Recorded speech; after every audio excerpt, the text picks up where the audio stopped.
खबर यूपी के मिर्जापुर से है। मिर्जापुर में डॉक्टर अंबेडकर की 134वीं जयंती पर उमड़ा उत्साह। ग्राम पंचायत पड़ा हनुमान के सिटी सदर में 21 अप्रैल 2025 को भारत रत्न डॉक्टर भीमराव अंबेडकर की 134वीं जयंती धूमधाम से मनाई गई। सामाजिक समरसता, मानवाधिकार और संविधान की रक्षा के संकल्प के साथ आयोजित इस कार्यक्रम की अध्यक्षता ग्राम प्रधान विजय कुमार एडवोकेट ने की। मुख्य वक्ता कॉमरेड मोहम्मद सलीम ने बाबा साहब के व्यापक योगदान पर प्रकाश डालते हुए कहा कि उनका जीवन सामाजिक न्याय और समानता के लिए समर्पित था।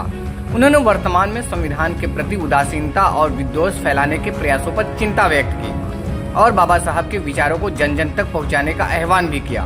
उन्होंने बाबा साहब के शिक्षित बनो, संगठित बनो और संघर्ष करो के सूत्र को आज भी प्रासंगिक बताया। मुख्य अतिथि अधीक्षण अभियंता रामदास ने कहा कि बाबा साहब ने संविधान के माध्यम से सभी वर्गों को अधिकार और सम्मान दिलाया। विशिष्ट अतिथि डॉक्टर अधिशासी अभियंता इंजीनियर राम आशीष ने शिक्षा को सामाजिक परिवर्तन का महत्वपूर्ण साधन बताया।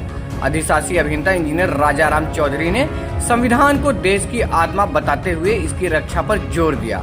इस अवसर पर माननीय सुनील कुमार पटेल, बंसीलाल बौद्ध, राजपाल सिंह समेत कई गणमान्य व्यक्तियों ने बाबा साहब के विचारों पर अपने विचार रखे। भाकपा माले नेता आशाराम भारती ने युवाओं से सामाजिक न्याय के लिए आगे आने की अपील भी की। कार्यक्रम के समापन पर बाबा साहब और अन्य महापुरुषों की प्रतिमाओं पर माल्यार्पण भी किया गया और समानता, शिक्षा और लोकतांत्रिक अधिकारों की रक्षा का संकल्प भी लिया गया। कार्यक्रम में बड़ी संख्या में सामाजिक कार्यकर्ता, बुद्धिजीवी और युवा शामिल हुए। अपनी बात शुरू करूं उसके पहले मैं आपसे एक बात कहता हूं कि अभी आदरणीय प्राचार्य जी मास्टर साहब, जिनको हम लोग प्रेम से कहते हैं बहुत दिनों से, जो बातें वो कह रहे थे, मैं उनसे अपने आप को जोड़ता हूं और उनकी बातों का समर्थन करता हूं। वहां से मैं अपनी बात शुरू करूं। अभी मैं पूरी तरह से एक राजनीतिक राजनीति ओढ़ता हूँ, राजनीति बिछाता हूँ और आपसे भी जो बातें कहूंगा वो एक मिशन के तहत, एक राजनीति के तहत। मौजूदा दौर में बाबा साहब एक मजबूरी बन गई। बहुत सारे ऐसे लोग जो बाबा साहब को फूटी आंख भी नहीं देखना चाहते, मजबूरी में। लेकिन अंबेडकर जयंती के दिन मैंने देखा है वह बाबा साहब के आगे शीश झुका रहे होते हैं, बड़ी मजबूरी में। और वो मजबूरी और वो अंदर की घृणा और नफरत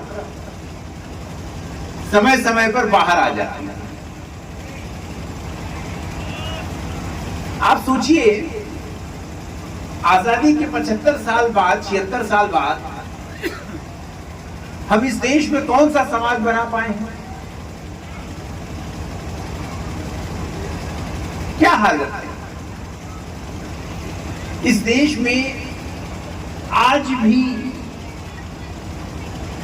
मैं बहुत संक्षेप में बातें कह के, क्योंकि संचालक महोदय ने बताया ही है मेरी मजबूरी की मुझे एक जगह एक कार्यक्रम में शामिल होना है और आप लोगों से बात करने का मैं मौका भी नहीं छोड़ना चाहता। वो इसलिए क्योंकि मेरे ख्याल से पिछले 20 वर्षों से हम सब लोग इस इलाके में संगठन बनाते, आंदोलन चलाते लगे हुए।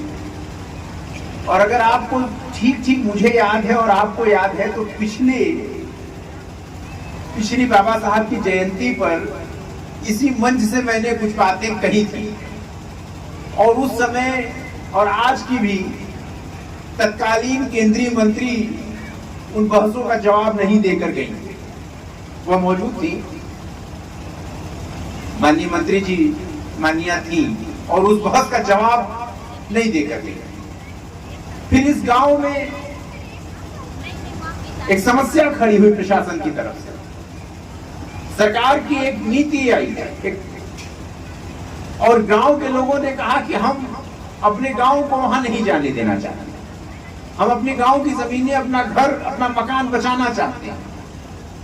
इस सवाल पर गांव के लोगों ने, पूरे समाज ने और गांव के समाज से इतर अन्य लोगों ने निर्णय किया कि हम चुनाव का बहिष्कार करेंगे, हम प्रदर्शन करेंगे। उस वक्त भी भाई विजय सती आशाराम जी से, नानक जी से, कल्लू जी से हम लोग ने कहा कि देखिए, किसी भी दबाव में या किसी भी झूठे आश्वासन में मत आइएगा, क्योंकि ये चुनाव वाले वोट के सौदागर लोग हैं और एक बार अगर वोट मिल गया तो उसके बाद ये आपका नमस्ते नहीं लेंगे। तो बहरहाल अब आप लोगों ने देखा कि पिछले दिनों क्या हुआ, और जनता और हमारे प्रधान विजय भाई अड़े रहे, अपने सवाल पर डटे रहे, और इसलिए सरकार और सत्ता को आके दरवाजे पर झूकना पड़ा था। लेकिन फिर भी लड़ाई अभी खत्म नहीं हुई है, अभी भी वह। जी सर, सबसे पहले अपना परिचय दीजिए। मेरा नाम विजय कुमार एडवोकेट, मैं ग्राम प्रधान पड़रा हनुमान। आज कैसा कार्यक्रम मनाया जा रहा है? ये कार्यक्रम है बाबा साहब की 134वीं जयंती हम लोग आयोजित किए हैं, अपने यहाँ ये कार्यक्रम कर रहे हैं। बाबा भीमराव अम्बेडकर पर हर कोई राजनीति करता है, हर कोई उनकी जयंती मनाता है, लेकिन जब प्रतिज्ञा की बात आ जाती है उनकी मूल विचारधारा को, तो क्यों लोग अपनाते नहीं? इस पर आपकी क्या राय है? नहीं, देखिए, अपना तो रहे हैं, लेकिन जिस गति से अपनाना चाहिए उस गति से नहीं अपना पा रहे हैं। समाज में ये तो थोड़ी सी अभी कमी है। समाज को जिस गति से जो है परिवर्तन करना चाहिए वो परिवर्तन अभी नहीं हो पा रहा है। किन कारणों से नहीं हो पा रहा है? पहली बात तो सबसे बड़ी बात यह है कि आदमी शिक्षित नहीं हो पा रहा है ना। शिक्षा की तरफ जो पहले रुझान था, आपके 2 दशक पहले जो शिक्षा का रुझान था, आज वो 2 दशक, अब ये स्थिति वर्तमान में शिक्षा की वो स्थिति नहीं रह गई है। तो इस कार्यक्रम के माध्यम से आप समाज को क्या संदेश देना चाहते हैं, और खास तौर से उनकी प्रतिक्रियाएं को लेकर? नहीं, देखिए, समाज को ये मैसेज दिया जा रहा है कि आप लोग बाबा साहब को एज ए भगवान न माने। बाबा साहब को एक तरीके से महामानव के रूप में माने, जिन्होंने आपको ये अधिकार दे रखा है कि आप पढ़ लिख सकते हो, अच्छे से रह सकते हो, नौकरी कर सकते हो। मतलब एक तरीके से जो पूरी पाबंदी अभी थी, वो पाबंदियों को दूर करके बाबा साहब ने एक मैसेज दिया है संविधान के माध्यम से कि ये समाज भी आगे बढ़ सकता है मेहनत करके।